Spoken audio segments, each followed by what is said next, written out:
Hello guys, welcome to my YouTube channel. तो आज हम स्टार्ट करने वाले हैं इन्वायरमेंट इकोनॉमिक्स।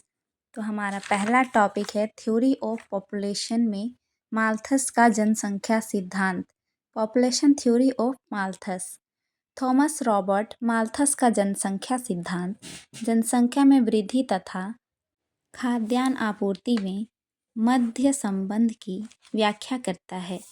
माल्थस ने 1798 में जनसंख्या के सिद्धांत पर एक लेख अन्य essay on the principle of population में अपने जनसंख्या संबंधी सिद्धांत का प्रतिपादन किया। उन्होंने यह सिद्धांत अनेक तत्कालिक परिस्थितियों, प्रचलित आशावादी विचारों, अपने यूरोपीय देश के भ्रमण के दौरान विभिन्न देशों की जनसंख्या का विकास का गहन अध्ययन कर प्रतिपादित किया था। यह सिद्धांत स्पष्ट करता है कि खाद्यापूर्ति की अपेक्षा जनसंख्या में अधिक तेजी से वृद्धि होती है और यदि इस जनसंख्या वृद्धि पर रोक न लगाई गई तो परिणाम स्वरूप विपत्ति उत्पन्न हो जाती है। आगे है जनसंख्या ज्यामिति अनुपात से बढ़ती है। पॉपुलेशन इंक्रीजेस इन जियोमेट्रिकल प्रोग्रेशन। माल्थस का कथन है कि अनियंत्रित जनसंख्या ज्यामितिक दर से बढ़ती है। यदि जनसंख्या को नियंत्रित नहीं किया गया तो वह प्रत्येक 25 वर्ष में दोगुनी हो जाएगी। उन्होंने लिखा है, अगर जनसंख्या को ना रोका गया तो जनसंख्या प्रत्येक 25 वर्ष में दोगुने हो जाने की प्रवृत्ति रखती है। जनसंख्या के ज्यामितिक अनुपात को इस प्रकार दर्शाया जा सकता है: 1, 2, 4, 8, 16, 32 आदि। इसे डायग्राम से भी दिखाया गया है। आगे है दूसरे नंबर पर खाद्य सामग्री अंकगणितीय अनुपात से बढ़ती है। Food supply increases in arithmetical progression. मानव के जीवन और अस्तित्व के लिए भोजन आवश्यक है, लेकिन जिस दर से जनसंख्या में वृद्धि होती है उस दर से खाद्य सामग्री में वृद्धि नहीं होती है। खाद्य सामग्री में गणितीय अनुपात में ही वृद्धि होती है, क्योंकि कृषि उपज में उत्पत्ति ह्रास नियम लागू होता है।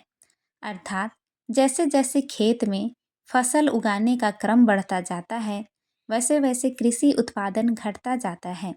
खाद्य सामग्री के गणितीय अनुपात को इस प्रकार रखा जा सकता है: 1, 2, 3, 4, 5, 6, 7, 8, 9 आदि। इसे भी डायग्राम के द्वारा दिखाया गया है। आगे है जनसंख्या पर प्रतिबंध या अवरोध।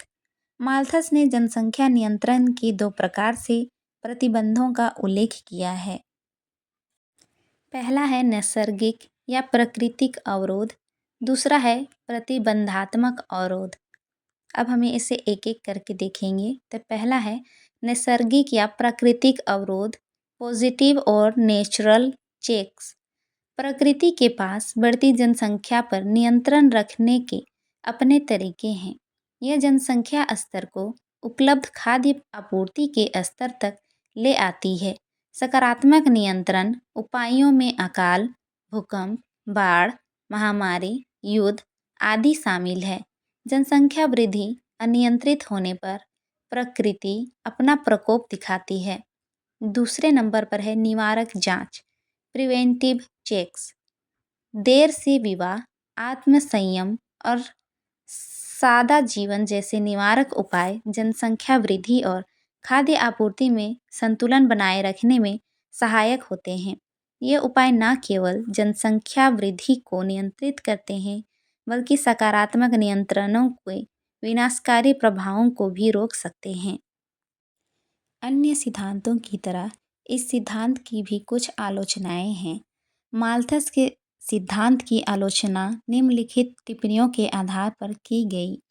पहला, पश्चिमी यूरोप में जनसंख्या तेजी से बढ़ रही थी, साथ ही तकनीकी विकास के कारण खाद्य आपूर्ति में भी वृद्धि हुई थी। दूसरा, कई बार खाद्य उत्पादन जनसंख्या वृद्धि से अधिक हो गया है। उदाहरण के लिए अमेरिका में कुल जनसंख्या का 2% कृषि क्षेत्र में कार्यरत है, फिर भी कुल जीडीपी 14 ट्रिलियन डॉलर से अधिक है।